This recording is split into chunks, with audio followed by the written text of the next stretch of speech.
اچھا شازل جتنا. تو پھر یہ گفٹ تم اپنے پاس ہی رکھو کیونکہ وہ کسی اور میں انٹرسٹڈ ہے. خاندانی تنازعات، حرام خواہشات اور پوشیدہ ارادوں کے جاری طوفان کو ایک اور سطح پر لے جاتی ہے. جہاں پچھلی اقساط نے ٹوٹے ہوئے رشتوں اور بڑھتے ہوئے انا کی بنیاد رکھی، وہیں یہ گرما گرم تصادم، چونکا دینے والے انکشافات اور محبت، طاقت اور عزت کے درمیان ایک خطرناک ٹگ آف وار میں پھٹ جاتا ہے.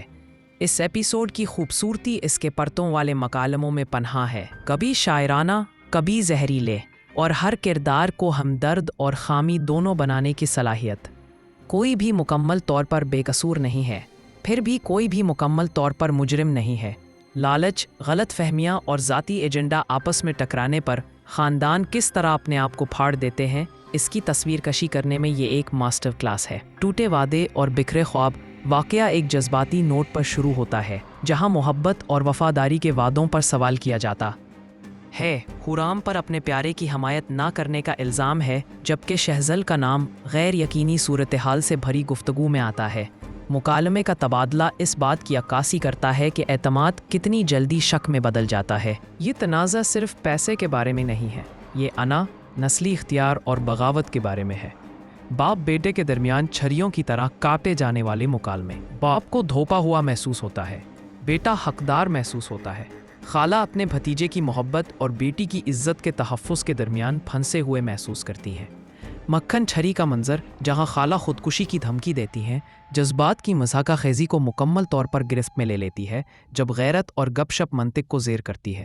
خاندانی عزت بمقابلہ ذاتی خواہشات. قسط 5 کے سب سے مضبوط پہلوؤں میں سے ایک اس کی عزت کی خام تصویر کشی ہے. تقریباً ہر کردار اس کا ذکر کرتا ہے. خالہ کو معاشرے کی گپ شپ کی فکر ہے، باپ کو اس بات کی فکر ہے کہ اگر وہ قبول کر لیتا ہے تو عزت کھو دے گا. ماں اپنے بیٹے سے التجا کرتی ہے کہ وہ خاندان کی تصویر پر نظر ثانی کرے. اس کے باوجود اکبر نے جھکنے سے انکار کر دیا. اس کی سطر: اگر مجھے میرا حصہ نہ ملا تو نہ میں شادی کروں گا اور نہ ہی میں یہ جگہ چھوڑوں گا، اس تنازع کی دھڑکن بن جاتی ہے. یہ ظاہر کرتا ہے کہ کس طرح جنون، نور کی سالگرہ اور سفیان کی خیانت. نور کی سالگرہ کے ساتھ ہی لہجہ بدل جاتا ہے. چھوٹی بچی نے اپنے والد کے بغیر جشن منانے سے انکار کر دیا. خاندانی تباہی کا معصوم پہلو دکھایا. اسی دوران سفیان کی دھوکہ دہی حیران کن انداز میں سامنے آتی ہے. اپنے خاندان کے ساتھ رہنے کے بجائے وہ سونیا شکیل کی جگہ پر نظر آتے ہیں، ایک گلیمرس ٹک ٹاکر اور ڈرامہ اداکارہ.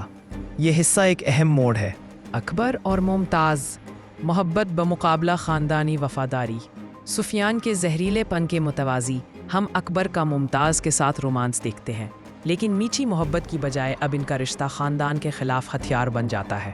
ممتاز نے جائیداد کے کاغذات چرانے پر غور کرنے کے لیے اکبر سے جوڑ توڑ کیا اور ان کے منصوبے کا موازنہ امریکہ جاپان پر بم گرانے سے کرتا ہے کہ وہ کس حد تک جانے کے لیے تیار ہے. یہ ایک ہوشیار تحریری انتخاب ہے. یہ محبت کی دو شکلوں سے متصادم ہے. انا امایا اور سفیان سے پاک محبت تباہ. جوانی کی محبت لالچ سے بگڑی ہوئی. اکبر و ممتاز دونوں اس بات کی عکاسی کرتے ہیں کہ جب خاندانی تنازعات مداخلت کرتے ہیں تو تعلقات کیسے زہریلے بن سکتے ہیں.